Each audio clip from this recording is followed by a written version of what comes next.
தூதர்களின் அப்பம். ஹல்லேலூயா. தூதர்களின் அப்பத்தை யார் புசித்தது? எந்த மனுஷன்? பழைய ஏற்பாட்டு இஸ்ரவேலர் புசித்தார்கள். ஹல்லேலூயா. ஆனால் இயேசு கிறிஸ்துவோ பரலோகத்திலிருந்து இறங்கி வருகிறார். இந்த வான்களுக்கு மேலாக அந்த பரலோகம் இருக்கிறது. பரலோகத்திலிருந்து கர்த்தர் தம்மை நாமே ஒரு ஆகாரமாக நமக்கு தருகிறார். ஹல்லேலூயா. ஆகவேதான் இயேசு சொல்லுகிறார் இந்த யோவான் 6வது அதிகாரத்தில் ஹல்லேலூயா 48வது வசனம் படிக்கும் போது, ஜீவாப்பம் நானே, ஜீவாப்பம் நானே. உங்கள் பிதாக்கள் வனாந்திரத்திலே மன்னாவை புசித்திருந்து மரித்தார்கள். அவர்கள் அழிந்து போகிற மாம்சத்துக்குரிய மன்னாவை, தூதர்கள் புசிக்கிற மன்னாவை புசித்து அழிந்து போனார்கள். ஒரு ஆவிக்குரிய போஜனத்தை குறித்து இங்கே இயேசு சொல்லுகிறார்.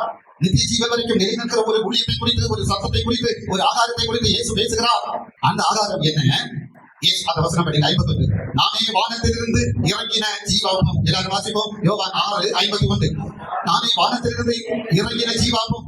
இந்த அப்பத்தை புசிக்கிறவன் என்னைக்கு பிழைப்பான்.